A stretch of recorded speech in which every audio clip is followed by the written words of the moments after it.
All right, and we are live. Hi, everyone.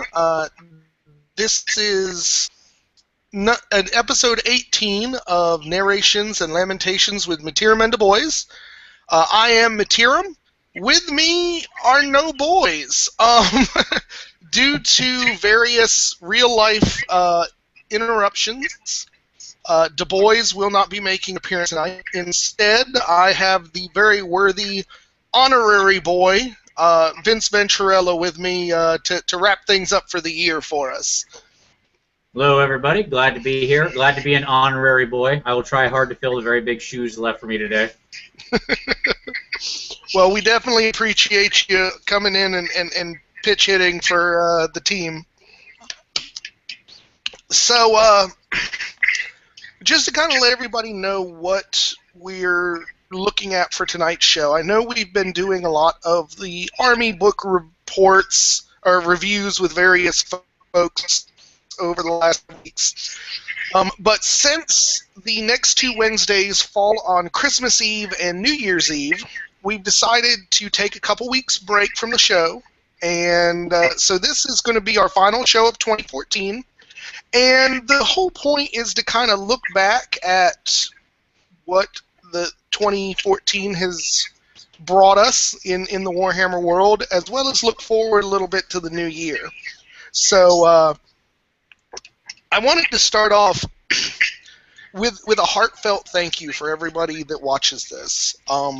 I started this channel on January 15th of 2014, so almost the entire year has gone by with me doing these battle reports and these narratives and shows like this, and the response that I've gotten from you guys has been so overwhelmingly positive.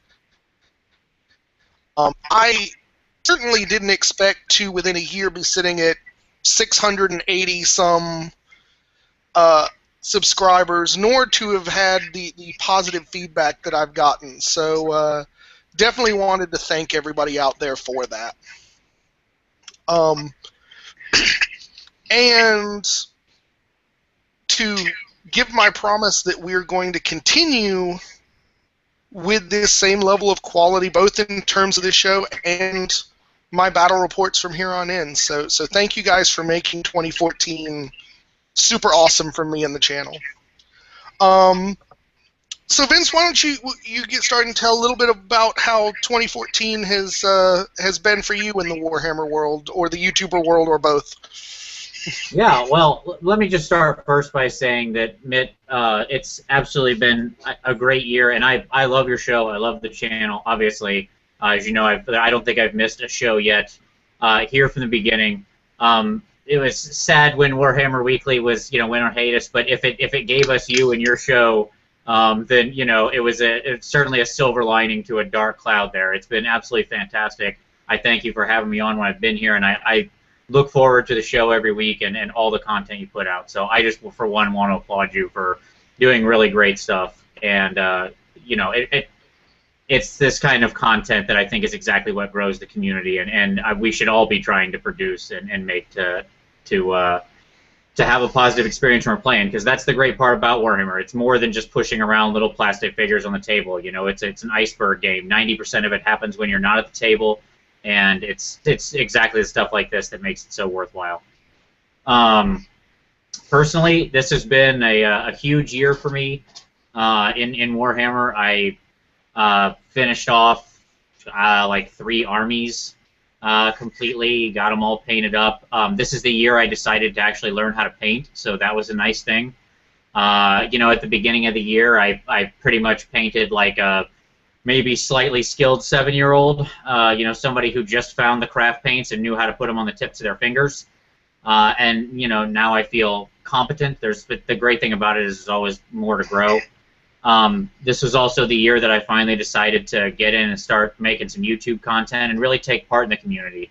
And it was because of shows like yours that inspired me to go out and start making some content and reaching out to you and others and start being an active participant, not just a taker of all the wonderful things the community makes, but to actually try to give back and grow it some myself. So overall, I think this has been just a wonderful year. Well, awesome. I have very much enjoyed everything you've done. I think you give a very different point of view on a lot of things from other folks, and I always find myself looking forward when I see a new video up by you in the chat. Can I interrupt real quick? Vince, I think I'm getting a lot of pickup on your side of things. I'm hearing my you are. I know what's causing it. I am so sorry. It's all right. I mean, I know everybody likes hearing my voice, but they probably don't need to hear it twice with everything I say. So, yeah, I'm still getting it.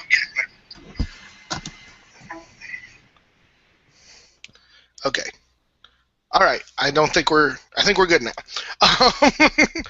Okay, so we did get some viewer questions this week, and I am keeping an eye on the comments section. So if there's anybody watching that would like to pipe in with anything, it doesn't have to be participating in this mutual back patting that Vince and I were just doing. But any questions or anything, feel free to put them up. But a couple of things I want to kind of discuss with you, Vince, is sort of our bests of the year. And I guess the best place to start, we definitely have gotten, in the Warhammer world, a heck of a lot of content by GW this year. Army books, end times books, new model kits, things just absolutely pouring out from GW. So I'm going to ask your best in two categories here. First, what do you think the best production that GW has done this year? And it can be either an art book or a model. And two, what has been your favorite purchase this year? Good questions. So to that, I would say I think the best thing GW's done this year was Nagash. Nagash, you can, and I don't mean the model, although you can count that if you like, but the book essentially, the figure was certainly big and splashy and helped move the whole thing. But really the book itself, because unlike previous explorations or forays into campaign material, controversy aside, Nagash did something very necessary. It generated buzz, it moved the story forward, it gave us fun hooks for fluff and mechanics alike. It was really a release that banged on all cylinders. It took armies that were perhaps lacking and gave them punch. I will admit that my Tomb Kings were, feeling a bit repetitive, as it were. Like I was tired of sort of having to run the same sorts of builds or losing frequently losing frequently at those builds, and it just reinvigorated me completely.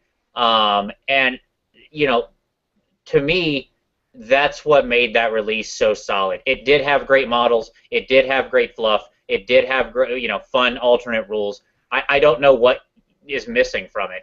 In what I would want in a release, it is everything and more.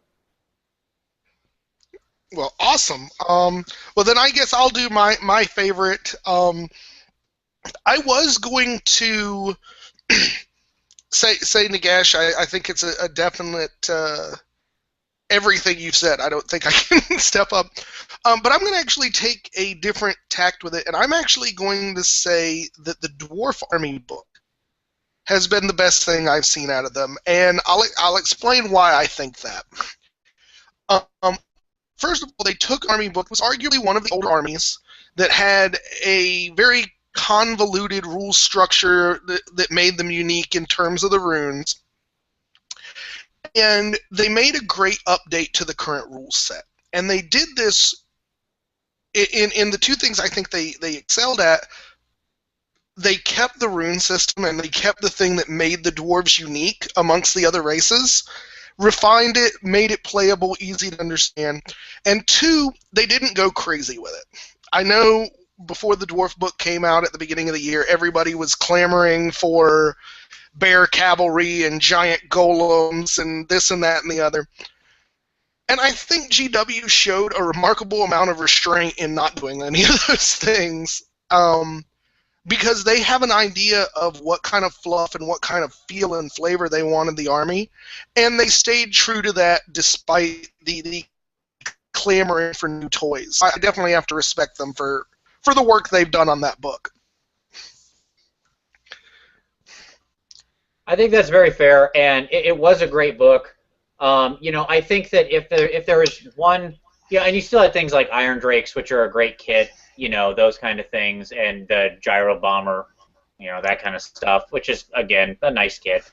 But I think that if there's only one regret I would have with the Dwarf book, I agree with you that they nailed the feel of the Dwarf army, and I think it does need to be a more conservative army. You're right. I think the type of player that plays the Dwarves wants, really when it comes down to it, probably wants a fairly conservative take on the Dwarves. They don't want it to go way off into left field. That's the psychology of Dwarven players probably isn't that different from the psychology of Dwarves themselves. And if there's anything I am somewhat sad about, it's only that I feel like the Dwarves are lacking a nice big centerpiece model. Something that they can really lavish a lot of time on and set down on the table, and in the center of their army, and have people from tables around go, ooh, and a lot of armies have those now, and that's my only regret with the Dwarves. And that's not really the fault of the book. That could be done in 100 different ways. They could have made the anvil not terrible or done a big new kit to the anvil or something. And I agree. I think the one thing that Michael and I have always discussed and we thought was the biggest miss for the Dwarf book is they really should have made the Anvil of Power a mount choice for Dwarf Lords. Or not the Anvil, the Throne of Power, a mount choice for Dwarven Lords, because that would have accomplished both things while still staying firmly rooted in the narrative fluff of the Dwarves. And I think the Dwarf players would have been absolutely overjoyed to be able to pay, 150 points to give themselves a cool monster-esque model mount for their generals. I think it would have been very well received. Yeah, 100%. Little things like, just even if they didn't make the kit, just to have it in the book, like the Skaven Bonebreaker, to take an old, example, is there's no model for it, and that was exciting to me. I love the idea of the thing, this crazy Skaven riding a Rat Ogre, and it gave me a modeling opportunity. So even something like that can be fun for people, So I'm not going to necessarily say, G-Dub, just because you did it, you got to make a model. Sometimes it's fun to let people do conversions and stuff like that, especially if it's basically a big chair. Agreed. So we've discussed what GW has done the best. What has been your favorite purchase? What's given Vince Venturella joy in 2014 in the Warhammer world? All right. Well, I have two of those for this year. I know that's cheating, but I'm a cheater, so there you go. We'll allow. You got to make up for both Skip and Michael, so you can answer each question twice if you need to. Excellent. All right, very good. That's fair.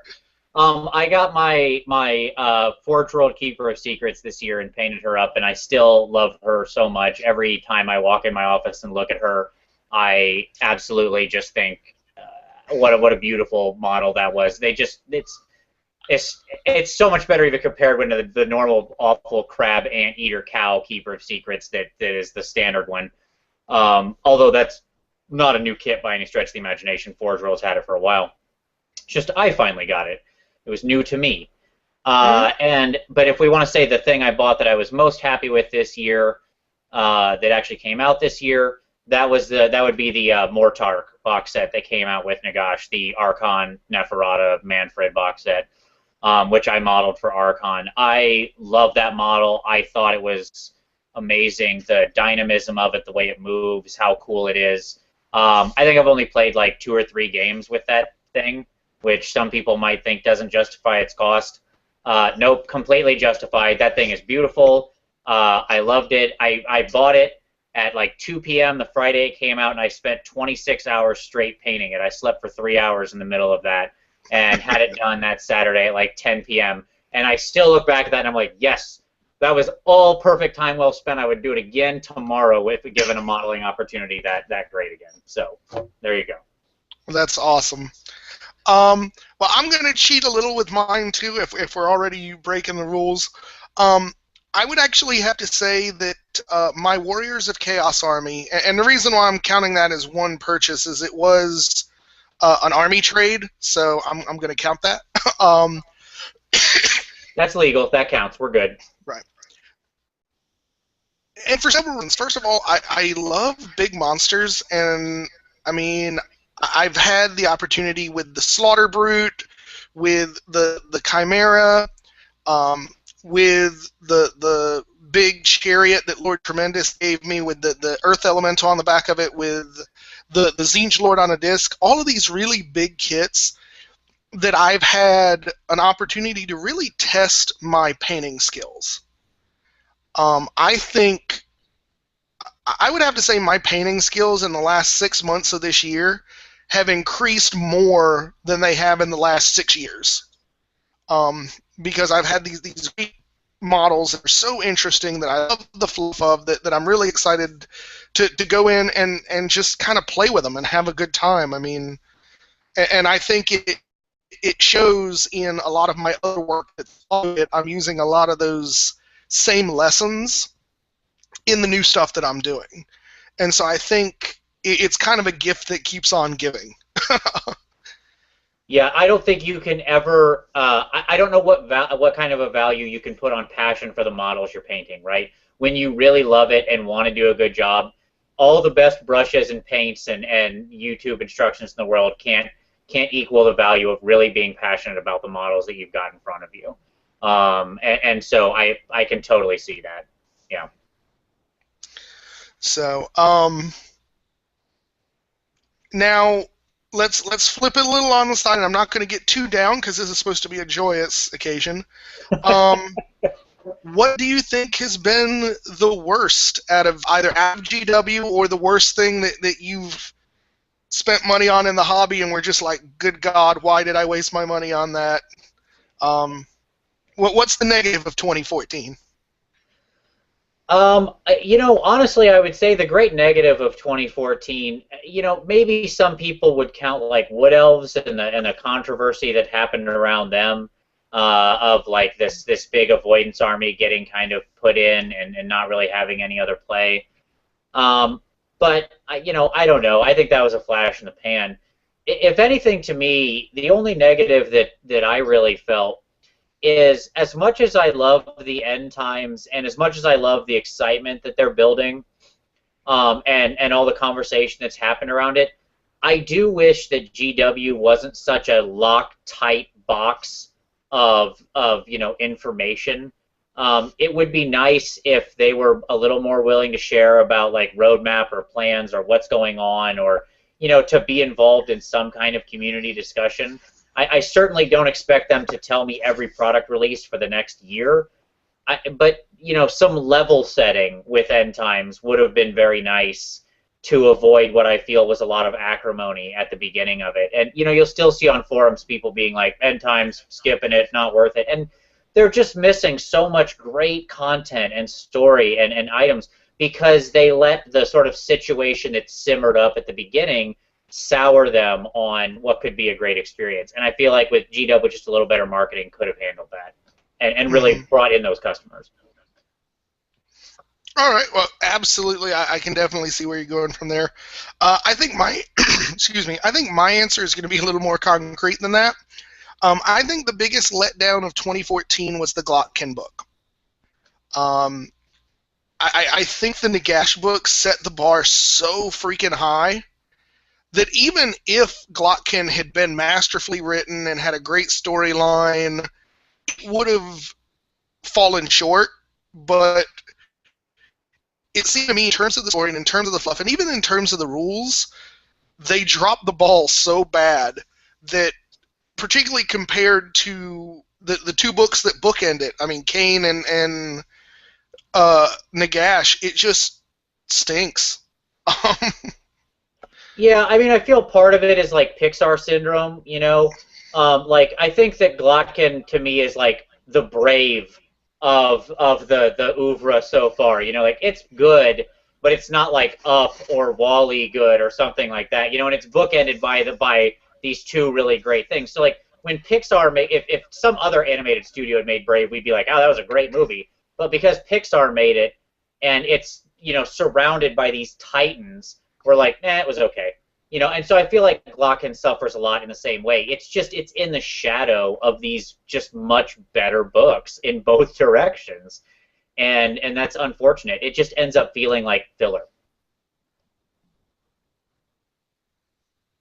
I can absolutely agree. So now getting into, and this was going to be, I guess, a little bit more in-depth when I thought Michael Erskip was going to be here, but we want to discuss a little bit about the narrative and kind of where things have gone, what folks have liked, and that sort of thing. So you've watched just about all, if not all, of the 44 narrative battle reports I've put out this year. Yep.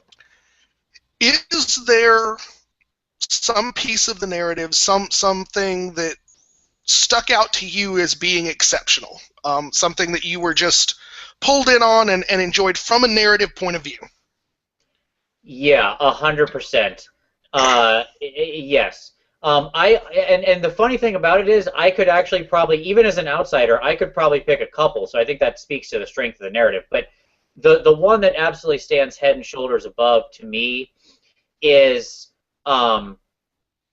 your ogre princesses fall into chaos and sort of like the father-daughter relationship and quest for redemption and bringing in the Bretonnians, the ogres going to the Bretonnians for help. I loved every part of that story. The turn to the pivot to undeath, the overwhelming death and loss, the acceptance by grandfather Nurgle, the confrontation back with her kin, and then the aim for redemption with her father and through the Bretonnians. That whole arc was great. I mean, that was movie level sort of quality story there. So yeah, I'd watch that movie. I would. Well, thank you, and I have to say I'm very sad we actually missed out on our gaming night this past weekend because of the same real life stuff that's making the boys not be here right now. But we were actually going to have another really amazing battle to continue that story as sort of the next stage of it. So I'm hoping we may get a game in tomorrow, God willing. Otherwise, that story will continue. It's still fresh. For me, I agree the ogre activity has been awesome. And I'm very happy with the narrative written there. The thing that stood out to me that I loved was the story of Alphonius, the now corrupted king of Bretonnia. And it was a great story. It's leading us into some amazing parts in the narrative. But the thing that really stood out to me was how much hate mail Skip got from fans of Bretonnia. Yeah, no, absolutely. Judge a man by the quality. Judge a man's quality by the enemies he makes in life, and that. There you go, right there. I mean, you're shaking people up. I'm pretty sure that after 3-9, after the Red Wedding, our George R. R. Martin got a lot of angry letters too, but we were all watching it. We all wanted to see the next episode. That was for sure. Yeah, it's not always going to be happy times. Sometimes you're going to break some eggs. Well, and the thing that made it even better is it wasn't just like when it happened and Bretonnia fell to chaos, it wasn't just a bunch of Bretonnia's players saying, fuck you guys, and unsubscribing or anything. But we actually had at least one Bretonnian player actually send Skip models from their own army. The condition that those models will be used in the battle in which Alphonius finally gets his comeuppance. That's fantastic. That's just fantastic. I mean, that buy-in is just awesome, and I was so glad to see that the little story that we're trying to tell with our toy soldiers has reached out and engaged the community in the way that it has. So again, thank you guys for that and letting us entertain you. So I guess next we'll go into sort of the shadow question of that. Do you feel there is any particular thing lacking in the narrative from this year, or something that maybe we missed the beat on and didn't quite bring to its full its fullness in the story? The dwarves. That's my short answer. I just feel like there are many different dwarven forces bouncing around. I'm excited about sort of the new runesmith in the most recent story. I think that's got when going into the tomb where with the vampire count battles you had. I thought that was a nice little hook. Mm-hmm. I just feel like the dwarves. A lot of the dwarven narrative has played like the dwarves. Like they're very sort of insular and dour, and a lot of the story has felt like that too. And what makes a lot of the other stories that going on are fun is there's this crazy dynamism of like alliances and people going to unexpected allies for help and stuff like that. And it's not that the dwarves haven't reached out, it's just they felt less connected to the rest of the narrative than a lot of the other armies did. Mm-hmm. I absolutely agree with that, and I'll tell you, I'll give you kind of a behind the scenes of why that happened. Those of you who have been long-time watchers like Vince will notice that we actually used to have more players and more armies in the narrative way back when. What ended up happening is the original narrative that was struck between the first Warriors of Chaos player, who also played Skaven, and the Dwarves, that was its own kind of story. And when there was that sort of falling out and he left, it really took the antagonist from that story and just kind of ripped it away. So I think creatively, for all of us, the dwarves felt adrift after that point. They had sort of by default got what they were going for, and there really just wasn't any conclusion to that story. And ultimately, I think that was part of what led me to give up on the dwarves and trade them to Skip. So I think, and the part that made it worse, I think, is that Michael's dwarves were brought into the story by my dwarves, so there was that kind of connection. So all the dwarves were kind of hinged on this same linchpin that snapped apart in our hands. Yep. So now I think one of our aims for early 2014 is to, and we've already, early 2015, and we've already started doing this to a certain degree, is to put more agency in the hands of King Ogrim and the Odheim dwarves and kind of push them outward. And with Skip's new dwarves showing up on the scene now and starting to get into things, I'm looking forward to there being more dynamism in the dwarf story. I absolutely agree. Yeah, and I don't think you have anything to feel bad about for that, because honestly, when you look at the End Times dwarf story, even what GW is doing, it's the same thing. They're all just sitting there doing nothing too. You had the Slayer King go try to do something. He marches out like 5 feet, fights some Beastman, and is like, man, let's call it. We're out of here. All right, good fight. Good times, guys. Back home. Come on, dwarves. Get in the fight. Yeah, I can agree. I think if I was going to pick a different thing, because I think the dwarves weigh very heavily on my negatives as well. Okay, hold on. The missus may be wanting to join us. Let me see if I can get her to come on and be part of the crew here. There you go. So it'll be Mittierim and the girls. Yeah. Right. We'll see if she can come on. I just sent her the link. We'll see how it works. As far as the negative for me is, I guess, more of a logistics thing. I actually wish the Dark Elves were more part of it. And I think the reason why they're not comes more to the fact of how hard Skip has been having a time learning how to play them. And he's tried a couple of different times to get them into the story, to get them into the narrative, and then they turn around and just get beat like redheaded stepchildren. And he's expressed some kind of frustrations with that it's very hard to build a narrative around somebody that's always the punching bag. Particularly for a race like the Dark Elves, who are supposed to be this massive and scary and violent force, just to have them get their teeth kicked down their throat every time they show up doesn't help much. I think he should just start. I think he should model. Hello.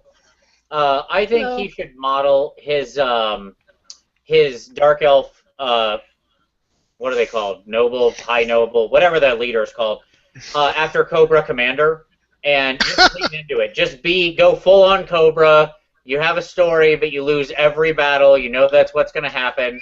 Like halfway through the game, he'll just be like, retreat! And just like, boom, they all bounce out. And, then when all their shots go wild, he rolls like, Dookie and just misses everything. You'll be like, oh, well, it's because they're Cobra. They're just firing red lasers at nothing. Everything's fine. I mean, boom, he's good to go, covered. You can pass that along. Skip, that's for you, buddy. There you go. Totally. Which would work, except for the fact that I think he's actually learning how to play them now. So he may not be able to pull the Cobra Commander thing much longer. He'll transition into G.I. Joe the movie, and like Serpentor will have to take over when he starts winning. So it's simple. It's straightforward. Nice. Okay. It's good to have a good story progression there. Yeah. Well, it should really make painting his dark elves a lot easier. Yeah. Oh, just all blue uniforms like Cobra? Yeah, and like you could even throw some green stuff on there to kind of hide the heads. Just buy huge lots of Wildwood Ranger ninja mask faces. Just all that. You're good to go. Totally. So what about you, Alicia? You said you wanted to come help. I don't know how much you follow it, because I think you've probably seen less of my battle reports than just about anybody. Was there a particular favorite moment in our narrative for you, or do you not pay attention? When my goblins decided to come in and kick your dwarf's butt, and then drop the mic. If I knew you were just coming on here to make fun of me, I wouldn't have sent you the link. I think that helped because I thought it was Mittierim and the boys, not Mittierim and Vince to have a conversation. Vince is an honorary boy. He counts. He is by popular decree. He's been granted honorary boy status. So. Okay, I still felt bad for you because you didn't have Skip or Michael. Well, it's okay. We're doing well, aren't we, Vince? I would say we're getting along, but you are welcome, and we are glad to have you. Absolutely. Yes. See, Vince is happy to have me. I'd be happier if you answered the question without making fun of me. Okay. So, as far as the look, we've kind of talked about looking behind at the narrative. Now I'd like to kind of change gears and look forward.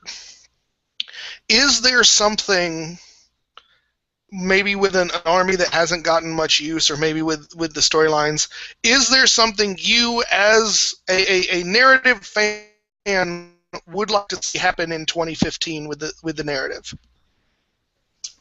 I want to see the Tomb Kings kill off somebody else's whole army and raise them from the dead, and have Skip model an entire unit of skeletons of that race that he knocked out of the narrative. Definitely. I want to ride. Just chariots, just whipping people off the edge of the map. That's all that needs to go down. Well, no one says you don't aim for the skies. What about you, Alicia?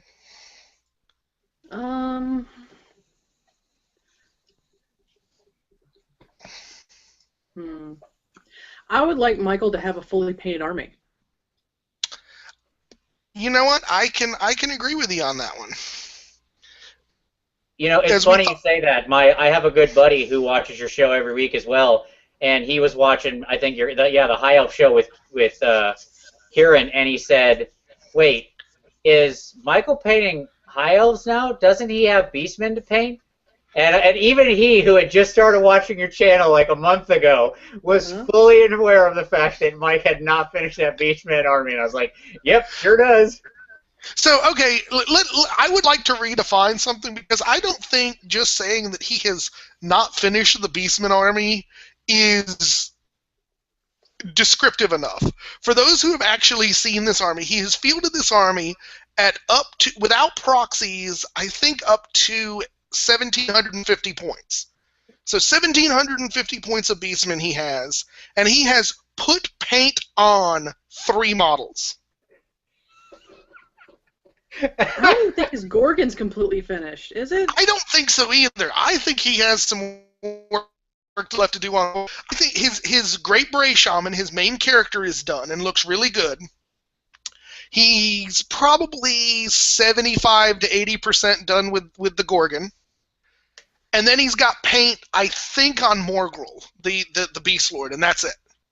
Everything else is just spray prime black. Most of them have arms now. Was playing them for a while, having not attached the arms, so that was. Is that like the opposite of additional hand weapon gores? No hand weapon gores. Right. They're black knight and strangely enough, they accomplish just as much as the additional hand weapon gores. Weird. That's weird. But it's probably the headbutt. They still got 2 horns. They just literally lower as a unit and just charge forward and ram. Right. And that's one of those things, like, I really feel bad because Michael was really excited to pick up the Beastmen when he started them. And they're just so bad. The way he's really excited to start Beastmen. Well, you got to remember, he was looking at it going, okay, this is a big, like, horde-style army. I get to put a lot of bodies on the field. They're way faster than my dwarves. They've got some cool, like, giant monster guys. I mean, he thought conceptually that it was a great army. And so he puts them together and starts painting them and then starts playing them, and just the way he wants to play them, they turn out so blowfully that it's really shaken him from doing it. I mean, I'm kind of half surprised he still is keeping the army, to be 100% honest. We haven't really talked about it, but he doesn't seem to have the oomph there to stick with it. And I think it comes down to what you and I were talking about earlier, is you've got to have that level of energy. Yep. To paint your armies, and I think he's lost that whole level of energy across the army at this point. He's got to start watching Mr. Reef and learn about the power of the dual jibba jabba. That's what sets you free right there. The problem is he doesn't want to play with the jibber jab. But no, he the funniest part about that is that Reef actually made some sort of comment to him about, like, helping him out, and then sent him a link to a battle report in which Reef loses like 900 points of his army top of turn 1. Yep, I know that. Like, before he gets to go. And it was just like, really, man, that's what you're going to send to give the guy the shot in the army needs to finish it up? Yeah, but he won that game. That's just it. Half his army panicked off round 1. He won that game. Yeah. I don't know that Michael watched the whole thing. Now, given he was fighting Tomb Kings in that report, so, I mean, it's kind of like when, I mean, not to be too mean, but it's kind of like if 2 developmentally handicapped 6-year-olds kind of start going at each other on the playground. Like, you know, whoever wins, probably we all lose. That's what happens when Beastmen and Tomb Kings fight. Which is really a shame, because, I mean, like I've mentioned a couple times, were it not for Michael having grabbed them up, I was actually very interested in playing the Tomb Kings, or not the Tomb Kings, the Beastmen, because I like all of their terrible monsters. And it's just, it makes me weep a little bit to see how bad they really are. Yeah, they're bad. But, I mean, you know, maybe the bright side of Glotkin is he should think about, you know, a Chaos Legion army and incorporate some, you know, a little bit of interesting Warriors of Chaos or Demons of Chaos and see if he can't get to something that does excite him and ignites that passion again. I mean, like I said, that's what happened with me and with Tomb Kings is, you know, just that little spark set me off and I was, you know, off to the races. So maybe that's something like that he should look at. Maybe. Well, I don't know that it's really that, though, because he hasn't finished his dwarf army either. He loves dwarves. You see him all the time. Let's be honest. He has finished the dwarf army that he usually plays. he almost never takes 20 Thunderers, so he doesn't have those painted. But he's got 2,500 points plus of dwarves painted and on the field. So I can't really. If you have dwarf models and they are not painted, you are not done with your army. Let me stand up here and say I support that. This is 8,000 points of Tomb Kings, okay? But if you look like right here, there are unpainted models, and that's purposeful. Anytime I do a big army, I always leave some unpainted because it lets me go back and leisurely attack that army later. If I get the urge to, like, I want to paint a chariot, cool, I've still got that model to do. When you're done, there's almost like this feeling of sort of ennui that you've finished it, a sort of melancholy. Whereas when there's something still to be done, however small, that energy is still there, just waiting in the background to be picked back up. And I think that's a good thing. I absolutely agree. Though I don't typically practice that. I have my dwarves. I actually have like ogres. Ugh. I actually have about 6 ogres that aren't painted and done, but that's only because I got them as part of this chaos trade, and their bases are overly complicated. I mean, I make no secret of the fact that I hate flock. I don't like putting crap on my bases, and more than a bare minimum. And these bases are all like extra rocky and stuff, and just it doesn't fit, so I don't mess with them. But it still theoretically leaves me something to do, or models to rip apart and do more of my fun conversions with, which I've been super enjoying lately. That's something that I hadn't done before that I thought I'm really getting more of a kick out of than I thought I would. Yeah, absolutely. And not to just stick to Michael, to talk about other future, I want to see Skip start winning with his Dark Elves. That's another thing I'd definitely like to see for the future. And for you, I want to see the conclusion of, well, but not conclusion, but the continuation of that Ogre storyline. You know, we talked about it a bit already, but those are the 3 things I want to see. I want to see where Skip can go, if he really gets a real Dark Elf army with some teeth on it, and he gets confident with them. And I think his videos have been doing great, and I'm excited for what he's going to put on the table. I think it's going to be awesome. I'm a little scared about it, actually. Like, there's with him actually getting better about it, there's an uncertainty that enters the narrative that wasn't there before. It was almost like you could rely on, if you needed to push forth some story idea to get the narrative rolling, you could challenge the Dark Elves and with like a 97% likelihood make sure you're going to win. Wow, After the last game I played with him, though, well, no, but it's just the line of thinking. But after the last game I played with him, I don't think that's the case anymore. He's definitely getting a better grip on the army, and so now I think it'll be more exciting because there's less certainty in what will happen when the Dark Elves hit the field. And like I said, it's a little scary because the next game that was going to sort of further this ogre storyline has the ogres taking on the Dark Elves, and it's like, I don't know what's going to happen, and that's exciting and terrifying all at the same time. You go get pwned. I may get pwned because the list that I am bringing is first rate. What the fuck? It's gonna be the beginning of Reef's video where he talks about his fat pin cushion ogres pushing across the field, and those crossbows just choop choop choop choop. Yes, there you go. That's what's gonna happen. I need to get him to send me that clip so I can just intersperse it, like in the battle report. There you go. All right. Well, we've been doing almost 40 minutes on this stuff. Let's go ahead and get into the stories now, or the questions now, so we don't go on too long with this.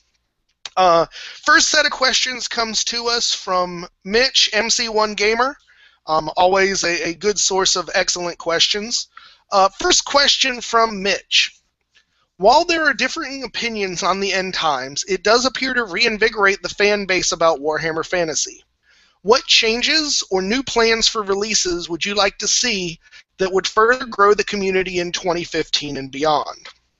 And I'm actually going to answer this one first, and because I know how you'll respond to this, I want to see you sputter in rage. So, I'm ready. I want to see an end times book that brings the Chaos Dwarves back into the fold. I want them to get out of the Forge World books, to come back into the main army, and participate in the fluff. And I think it would be awesome, like I've mentioned a couple times, to do a combination Chaos Dwarf Ogre army and have it be sort of the forces of the East. I mean, hell, I would even say that would be a great way to bring ogres, orcs, and goblins and Chaos Dwarves all together. Since you already have a connection between the Black Orcs and the Chaos Dwarves as well, and just, I think if you tighten that up and sort of provide some validity to the Chaos Dwarves, that can only help to strengthen the community, because that's, I think, a group of players who have been vilified due to the questionable army book they have rather than their army's place in the fluff. So that's my answer. Yeah, wow, I don't agree. So in the Roman Senate, it was common to end every speech that one gave by saying, "And Carthage must be destroyed." Okay, so I feel like I should end every video with, "And the Chaos Dwarves must be eradicated from Games Workshop's offerings." Like they whatever, those dark stunties have no place. They're unnecessary. Right on. Not that I don't agree that what you're saying could be true. It's just I feel they're unnecessary, and there's already so many armies not getting enough attention. I certainly wouldn't want to see them prioritized over, Bretonia or the Beastmen getting attention, or of course, my beloved Skaven having a new book. I just feel like there's enough out there. And on top of that, I think GW's got a real challenge in 2015. I think Mitch is exactly right. The energy level has just been ramped up to 11 with this end time stuff. There was a recent tournament at my local game store, and for the first time in years, there were more people there for. It's a huge store, and they run 40K and fantasy on the same day. There was actually more people there for the fantasy tournament than for 40K. The owner said that's the first time that had happened in years. And I think that's pure end times. And it's going to be really hard to keep that up because they can't keep releasing books like this. We're all, the community can't handle a book every 60 days costing this kind of dollar amount in these releases. It's diminishing returns. So they've got to have some other way to attack this. They need to, I don't know whether it's Games Workshops becomes more involved, starts doing more stuff through the web or community building, but they've got to do something to keep the energy up, or a year from now, you and I are going to be sitting here talking and and the discussion we're going to be having is what happened to fantasy in 2015 that all the energy went out of it, right? And I don't want to see that happen. Mm-hmm. So what do you think, Alicia? Well, you know how we have Shazam Carl Franz? I want a character like that for goblins. I think goblins should rise up and just take over the world. So you want like a Black Adam Skarsnik is what we're aiming for, or what? Yeah, or Brainiac Skarsnik, because he's like super smart. Like he doesn't have anything to do with like the muscle power. Okay. So we get a goblin mega character, the Chaos Dwarves being destroyed, or the Chaos Dwarves being re-legitimized. Definitely think we all have different ideas of what 2015 is going to bring. And let me say, just for clarity's sake, I don't think my wish list will ever actually happen. We can all hope. And I maybe. expect mine to happen. And maybe for me, like I said, I think one of the reasons I like the Chaos Dwarves so much is very much a point of nostalgia. When I first started playing this back in high school, my younger brother, for like the one time during our lives where he wasn't being I'm not going to use that word because MC1 Gamer has requested I don't for a while. But the one time that he was actually a good brother to me, and he joined in with us, he played Chaos Dwarves, so there's actually like a lot of positive memories about that army to me, and it may very well be that I'm looking at it through rose-colored glasses, but something feels like it's missing out of fantasy without the Chaos Dwarves.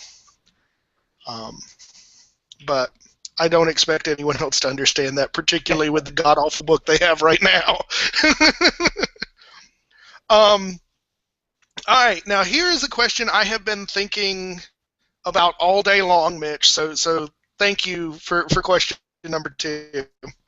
What one Warhammer-related thing you did in 2014 do you wish you could change? And what do you wish that you had done but weren't able or willing to do?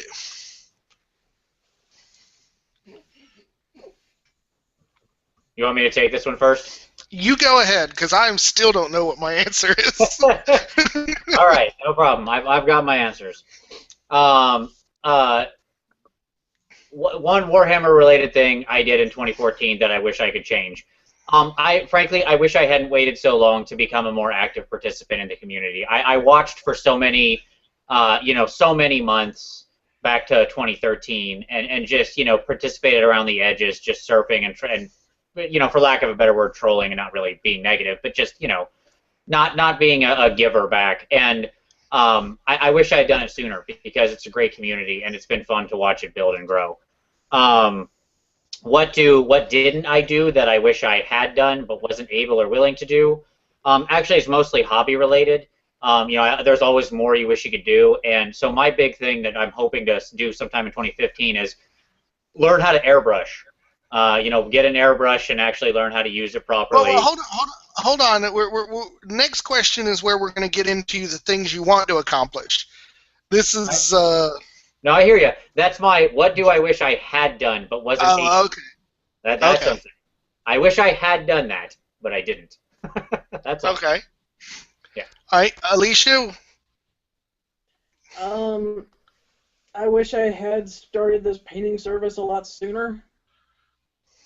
I didn't realize how great everybody in the community would be to give me work. And I wish I had made those snowboarder Yetis and made you play with them. Oh, jeez.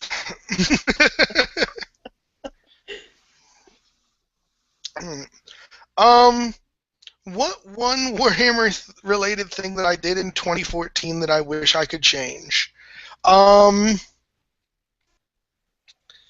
This one is hard. I actually have to say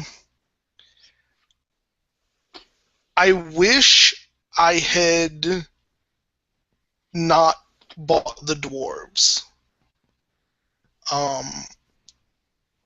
I feel like, I bought the dwarves and I painted like a madman and I got them looking good. I had 3,000 points of dwarves done in 3 months, something like that.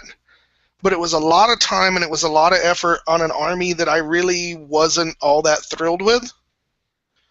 And I think, sort of like what I was saying about how my skill level has increased since I was working on the Warriors, I feel like if I had started the Warriors earlier,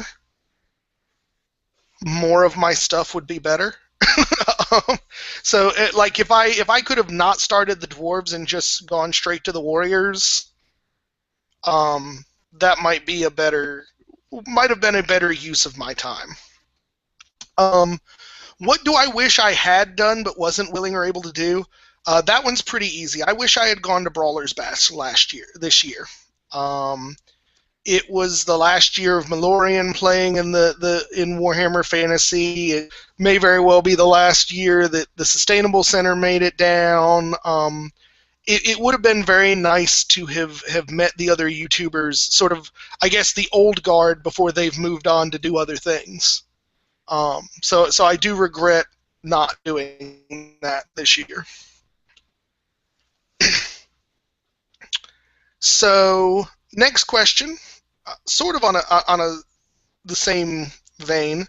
Name 3 things, major or minor Warhammer related, that you absolutely want to accomplish in 2015. Why don't we go around in circle and we'll name, since we've each got to come up with 3, we'll name one at a time. Alicia, what's your first one? Finish my queue. At the rate it's going, you may very well get that done before 2015, but I'm not putting any promises on it. Oh, I thought you said to finish in 2015. Yeah, that's what I'm saying. You got a lot of work to do.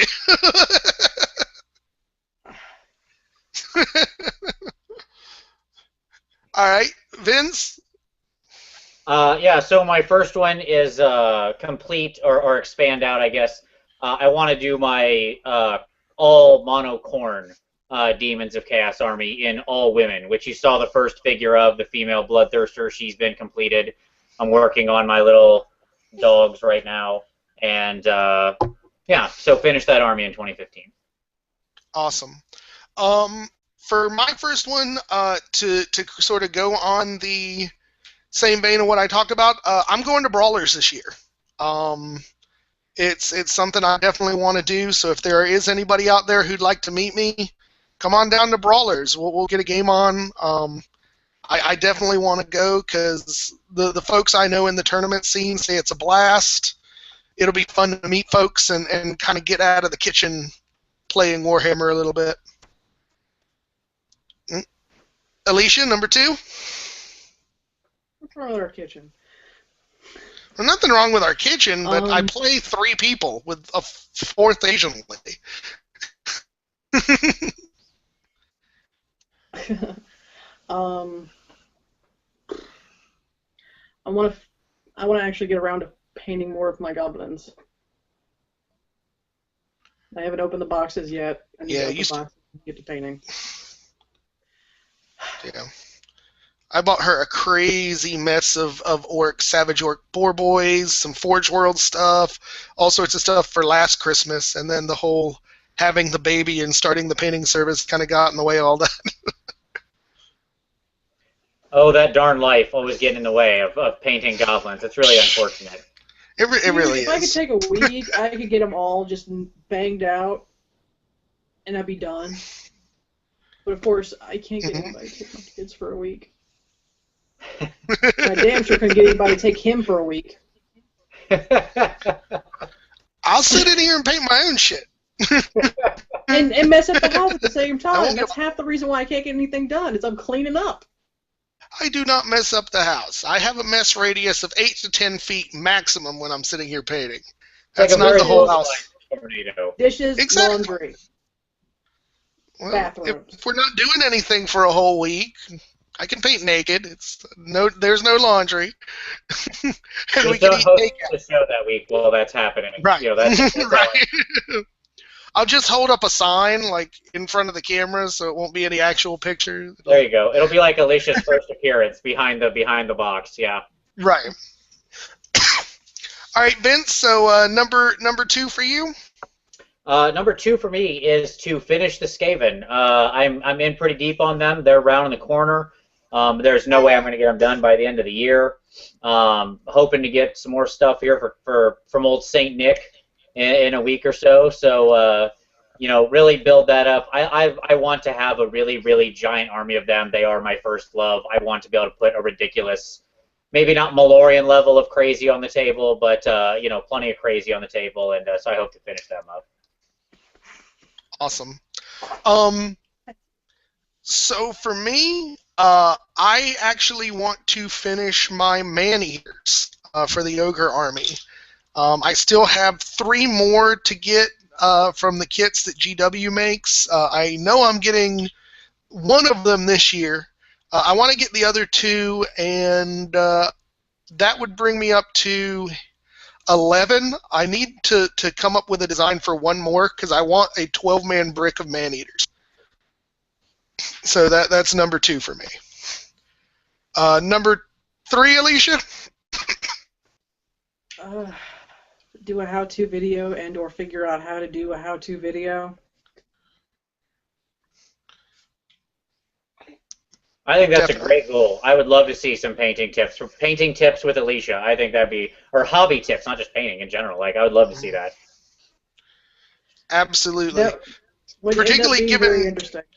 Yeah. Well, particularly given how much love you're getting on the votes for the year-end awards, I think you already have an audience built in. You're insane. No. No, He's I not, can name like promise, I've 3 seen the people that votes, are too. that. What? Yeah, What was you've that, got Vince? you've got some votes. Okay. Yeah, that's insane. I can name 3 people that like deserve more votes than I do. Do you think the person who deserves it most gets elected president? It's not about that. That's not how democracy works. All right, Vince, you're number 3. All right, my number 3. All right, Mitt, are you ready? I've saved this up. This is a big All one. right. This is going to be the first time I'm saying this, trotting this idea out. This is a big announcement right here on your show, okay? All right, let's hear All it. right. So in 2015, what I'm going to do, what I would like to do, and I'm going to do a video about this sometime here before the end of the year so I can get the ball rolling. But in my younger days, quick preface, in my younger days, I took a lot of road trips. I've driven through 47 of the 50 United States. I've driven to Alaska and back. I like driving. So that's a short story. So I want to do the Around the Warhammer YouTubers World Tour. I would like to challenge all of the premier members of the community, yourself, everybody, Ant and Long Island Wargaming and Demonic Orchard and Skaven and AZ if I can make it out to Arizona, and certainly Lord T down in LA. And I'm planning a very long 10 day to 2 week road trip around this country to play a game of Warhammer with everybody and record it so they can all put it on their channels and do a massive series of on-the-road bat reps with Vince. That is my 2015 dream. So I am going to make it happen. And if anyone will have me, I will come. I will drive to your house, bring my army, and play you in a game. Well, I will be honored to be the first one to accept that gauntlet, sir. The White Tooth Clan are waiting for you. All right, we'll bring it. Fantastic. And while you're down here, we totally got to get a team game on with you, me, and the boys. It'll be fun. 100%. 100%. Awesome. That's gonna make my so that I don't feel like you're stealing the whole thunder out of this. I'm actually gonna go up to 4 things I want to do this year. Since it's my channel and I get to change the rules. Sure. My original 3rd thing that I was going to say openly, so that there's a record of it, I actually want to get into doing more terrain this year. Whether it's working on the GW kits, so far the GW like building kits and stuff we've had, Alicia's painted because she said, and I quote, because I'm putting this up for posterity, those kits would be wasted on you. So just to show you guys what love and support my wife gives me, that's what she said about my painting talent. But I think I'm getting better. I think, like I've said, the progression I've made in the last 6 months is significant, and I want to step up and do some of that. I also would like to, kind of following the terrain tutor and the terrain wench, as I've been watching a lot of their videos and stuff, get into actually making some of my own terrain. The other thing, and I wasn't sure whether I wanted to announce this or be a surprise, I actually want to start a new army. And the new army, I know everybody is like, ooh, what's he going to pick? What's he going to pick? I actually want to start a halfling army from the fan-made rulebook. Nice. I've seen them on Andy 2D6 and Remington Steel. They have amazing armies, and it's one of those things because I think the models are going to be so hard to find. It's something that I can do slowly. It's like I got a little extra money this week. Let me pick up 10 halflings, paint them up real nice, and just slow grow it, and see where it can go from there. Now Alicia has a number 4 thing, and her number 4 thing is she's going to murder me if I make another me, right? Okay, I'm gonna say this. I think I like the halflings. I think it's a fun kitchen army. You are very lucky that you are 3 hours away, because if you were not, if you were in the next room, I would choke you right now. Just so you are aware of that. I'm a reasonable man. I'm more than happy to get rid of the vampire counts to make room for the halflings. And the only reason why you're saying that is because you know for a fact that I'm not going to let you do that. Also, to be Ding, fair, ding. We have a winner. 2015. Like, that's a whole year he's talking about here. You know, I mean, that's, you know, that could be way down the line. That doesn't mean January 1st. I mean, you know, so there's and some that's time. what we thought about the ogres. And then, let's see. Well, okay, let's see. You started with Bretonia. And no, you let me talk. All right. You started with Bretonia. You traded them to Skip for your vampire accounts, which you now are regretting, apparently. And then you're like, I should have gone with the ogres. Cry, cry, cry me a river. I get a call while I'm in his grandparents' house. He's found an entire ogre army on eBay. And he's like, can I please get it? It's $200. And I'm like, you've got to be freaking kidding me. Is this the last thing you're going to get? How many armies have you gotten? Not piecemeal, bulk. All at once. That's what he does. He will find something on eBay. It will be unbelievable. And into your bank account again. I think the halflings. I think with the halflings, I'm pretty safe with that, though, killing them in whole armies. And just for the record, $200 for a whole ogre army was a steal, and I still stand by that. And also, if you find a halfling army for $200 and you don't buy it, send me that link. I'll buy it. That's what I'd say. Yeah. No, I mean, yeah. In all honesty, if I did find a halfling army for $200, I'd sell plasma if I had to get the damn thing. I think it is a reasonable goal because I think you're right. It's hard. It's exactly the type of army to do that with because you're never going to find the whole army. It just doesn't exist. There's no such deal. You know, there are whole ogre armies out there in Tomb Kings and everybody else. But with the halflings, there's just never been enough made. So it is the kind of thing that's great to get in small piecemeal. A couple bucks here or there. You get a couple figs. You go. You know, you buy a character. You paint them up. Because that's the only way you can collect it. That there is no option for going out and buying some giant battalion box, you know. So I think that it sort of shields you against that. Yeah, and the nice thing too is with the choices in the halfling army book, there's a lot of those that can just be subbed in for little toys, like Andy 2D6's friend Halfling Pete. Like the Swan Riders, he said, are like $2 or $3 little swan toys that he put a base on, put them on a pillar and stuff like that. So I think it'd be a great army that'll let me kind of work on some painting stuff in small scale as it goes on, and work on kind of coming up with something new and unique that nobody else has. So that's kind of my line of thinking. And I wasn't initially going to announce that, but that's the only thing I've got that comes close to a freaking road trip through the Warhammer YouTuber world. It's gonna be big. I'm telling you. Get ready. My video will call everybody out. It's just I'm calling them all out. I do have one request though. Yes. You need to come up with a something for the video that plays the Indiana Jones music as you're moving across the map as a little red line. Yes. That is demanded. All right. I'll make it happen. So, last question from MC1 Gamer. How do you see the YouTuber community evolving in 2015, and what would you suggest to improve it overall?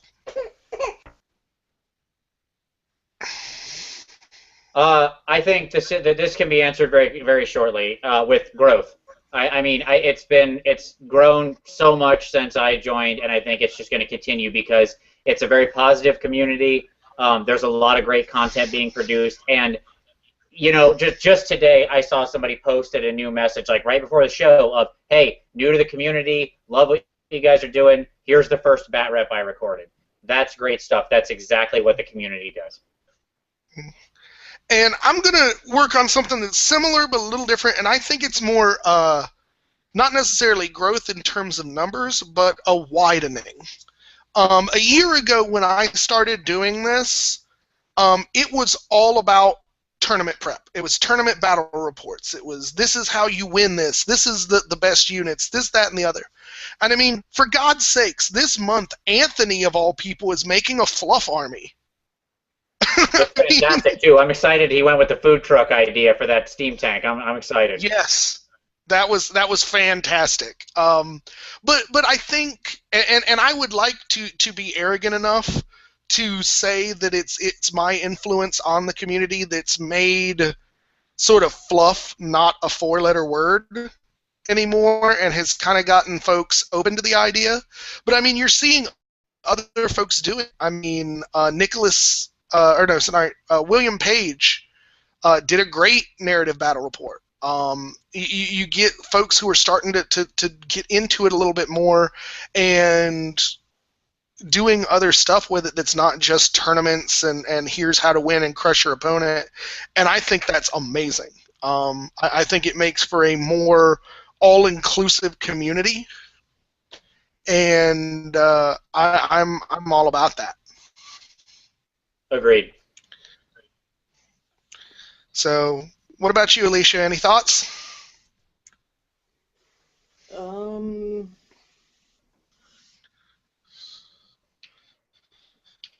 I have no idea.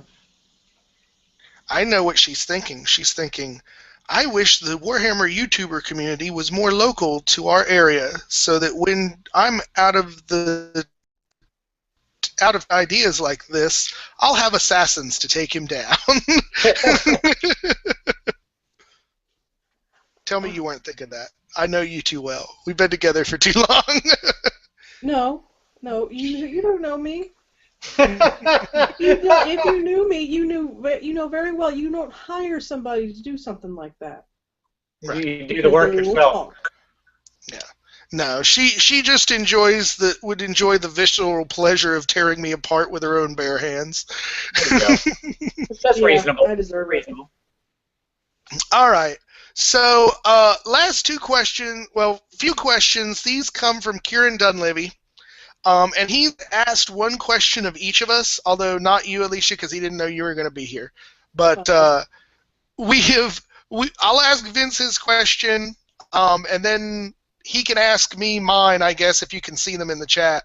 Yep. And we actually discussed earlier the answers as a group for what Skip and Michael will say, so we'll discuss those afterwards to their questions. All right, so Vince, we all believe that 2013 would be the year of the Horned Rat. That didn't happen. Is there any reason to believe that 2015 will be? Yes, of course. Every year should be considered the year of the Horned Rat, for Skaven are the preeminent race destined to conquer all and destroy all who oppose them. Long live the Vermin Lord. But more specifically and reasonably, obviously, 2015 is going to open with a bang with, End Time Skaven, and I, for one, could not be more excited. I think it's going to set them up. I think they're going to play a huge part in this, and I think that they're going to have a great year going forward. Rumors are saying a lot of new models. I think that's great. That's going to infuse a lot of energy into them. And just as it's kicked the undead and the and various chaos factions up a notch and reinvigorated them, I think it will reinvigorate Skaven as well. All right. Awesome. All right. So here is Kieran's question for you. If the ogre tribes migrate all the way to the Empire, will it spell the end for the moot? Or will the crafty halflings cook their way into the good favor of the tribes, thus rendering the ogres into a non-fighting race like them? Well, I don't think either of those are likely to happen. Obviously, it would not be the end of the moot. If you look at the fluff, the halflings and the ogres have a long-standing alliance. In fact, if you look in the halfling book that the fan made, you can actually take ogres in a halfling army. I actually think that were those two groups to ever come together, it would be like a melding of ultimate power. Imagine how the big the ogres would grow and powerful on halfling cooking. I think you will ultimately have uber ogres that will be created at that point. They'll be like the size of giants with like a bunch of halflings on a hoodah on the back of them, like the Arachnarok spider. hurling baked goods down at their enemies. I support this. Yes, and that would be the perfect bridge to my halfling army. It'll be great. There you go. Yeah, I think in the old fluff, I don't know if it's still the case, but I know back in the day, the Warhammer fluff, the story was that ogres and halflings both had the same ancestor. Like, they evolved separately from the same ancestor race. It's just one got real big and one... But that's why they're both real hungry all the time, or they were back in the day. The fluff has, I think, since changed, but yeah. No, that's actually still true in the fluff as it stands. There you go. They make it being a theory by some elven philosopher mage, and they give certain credence to it, but then rather than answering it, they just make the comment that ogres wouldn't think hard enough to ask those questions. So I'm still holding it to be true. It's true. Right. So for Skip, will your Dark Elves rise to prominence in 2015? Will it be at the expense of the poor Bretonnian peasantry as the elves murder their way out of Athaloran? Well, we discussed this a little earlier. If you want to go ahead and tell the folks what we came up with. Yeah, absolutely. I think, no, unfortunately the answer is the Dark Elves. Maybe Skip's Dark Elves will do okay here and there, but it is not the year of the Dark Elf. As it said at the end of Cain, the elves are on the beginning of at the edge of a cliff, and they don't even know it. Now the Bretonnians, that peasantry isn't going to sit around and take that forever. Bretonnians, they're on the upswing. They're coming back, so get ready. Year of Bretonnia is coming, folks. Get out your night costumes now. It's time to joust. It is the year of the dirty peasant. That's right. All right, and last question for Michael. If the end times develops into allowing dwarves to cast magic, will you embrace it, or will you shave your head and dye your beard orange? And I actually have to say, I didn't want to spill Michael's personal information here and why he's not here tonight, but he had actually heard this rumor and has gone on a multi-state search for enough orange dye to do the job, and that's why he's not here with us tonight. He will take this player oath, yes. So it is the way it is. He will be the Slayer King. All right, so I would actually like, since she came in a little late, I would actually like to ask a couple of year-end questions of my darling wife here for all to answer. So, Alicia, you have not only been painting quite a lot of your own stuff in the early part of the year, but you've now been doing commission painting for a while. What has been your favorite thing to paint this year?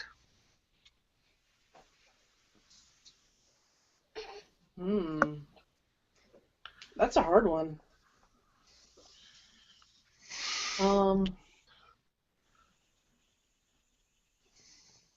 I know. My Mangler Squig. The Mangler Squig wins, huh? Can I add my vote for the favorite thing she has painted this year? What? Your Cauldron of Blood and that exceptional mirror, and the mirror work on top. Like, the whole model was beautiful. The mirror you took forever on, and the quality on it showed. It was an absolute beautiful piece. Thank you. I appreciate that. Yeah, I don't know if you saw, Vince, but Nicholas Belair actually did his first battle report last week that actually features those models. So they've actually been immortalized in a battle report already. Fantastic. So, question 2, again, sort of the shadow end of that question. What has been the most challenging thing for you to paint this year?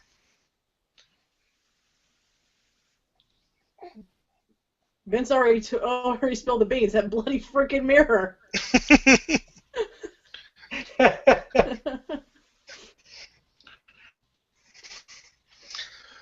Okay, and so to look at 2015, and maybe not necessarily 2015, but if you could get the opportunity to paint any model or unit in GW's entire range, and I guess we'll include Forge World too, so GW or Forge World for fantasy, what would be your ideal model to paint?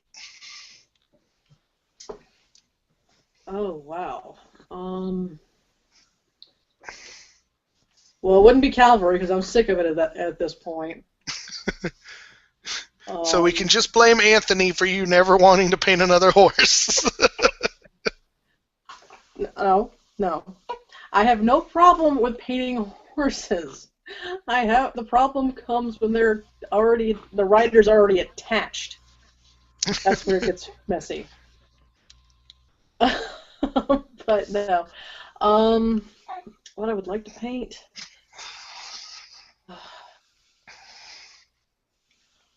I want to paint a big monster. I'm not even sure that I care what monster at this point, because they all look kind of neat. But no one's hired me to paint like a really big monster. Like I haven't gotten any Phoenix requests or Dragon requests or whatever giant, nasty-looking beasties or all the other armies. I don't suppose Mortis engines count as giant-looking beasties, do they? I don't have a Mortis engine in my queue now, do I? No, because I can't afford one right now because you put limits on my spending.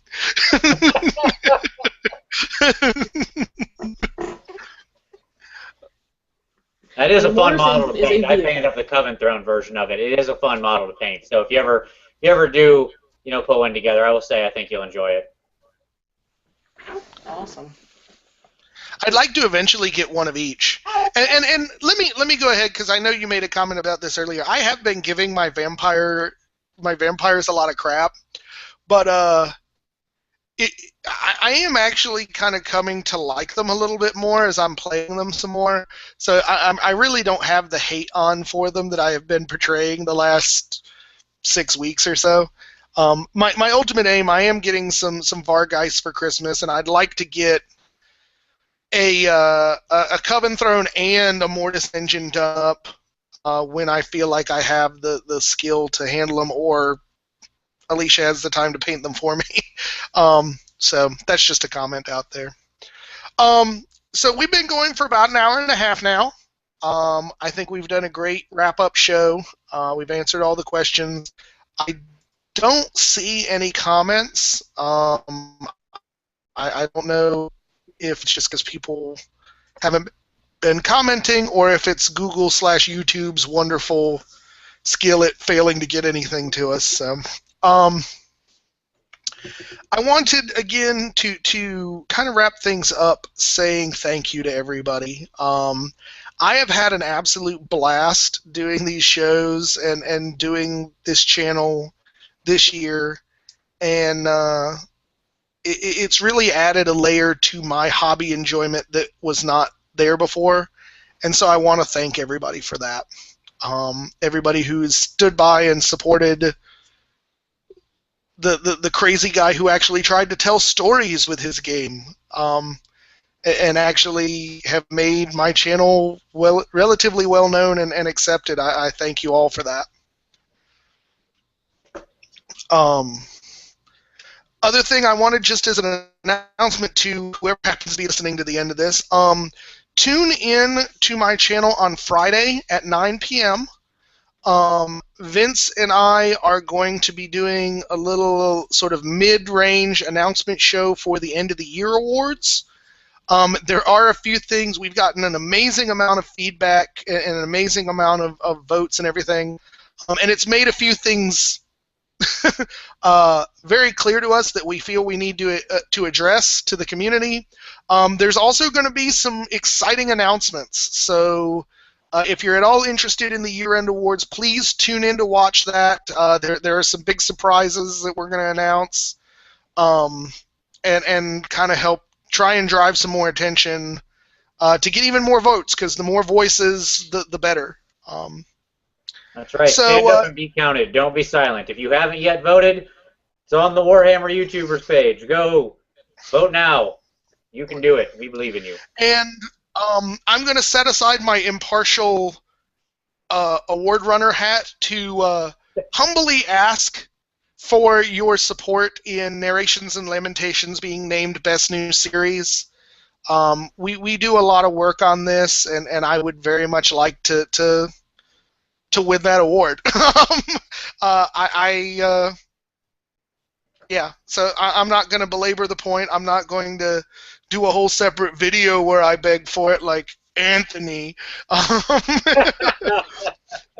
But if you guys have been enjoying what we do, I would, of course, be thankful for the support and very much appreciate your vote in that category, if no others. So, anything you want to say to wrap up, Vince?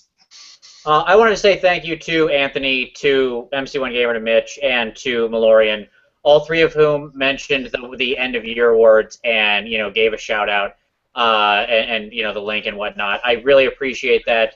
Again, it's just this community is great, and thank you all for your support for that. And the only other thing I would say, since she won't say it for herself, is when you vote, make sure to pick one of Alicia's models to vote for Best Painted. Because she'll never say it herself, but she's done some amazing painting work, and yes, lots of people have as well. And if you don't want to pick her, hey, that's okay. You should, but you can pick other people too. It's completely open-ended. No questions are required. You can pick whoever you want on all of them. We just want to hear your opinions, so please do vote. Please do share. And just for the record, she's probably the only person that's in contention for any of these that didn't vote for themselves.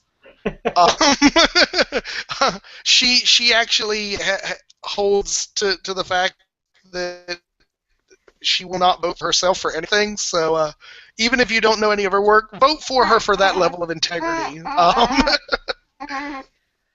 So anything you would like to say, Alicia? Maybe introduce our little daughter who's been there. Anything else you got to say about that? That was vote for mommy. I just don't think that people should vote for themselves. I mean, that's just one of my things. I mean, because, I don't know, it feels conceited to me. But that's just me. All right. Well, do you have any final well wishes to our audience for the last show of the year? Be safe, be happy, don't drink too much and drive. Definitely don't drink and drive. Watch for snow if you're in snowy areas. And I again, on behalf of myself and the boys and everyone involved in the channel, thank you guys again. Hope everybody has some safe and happy holidays, and hopefully Santa brings everybody lots and lots of new models, and and we will see brand new models and brand new painting in the new year. And I think, yeah, that's pretty much what I've got to say. Anything out of you, Vince? Merry Christmas. Happy holidays to everyone. Absolutely. Well, thank you guys, and we will catch you in 2015.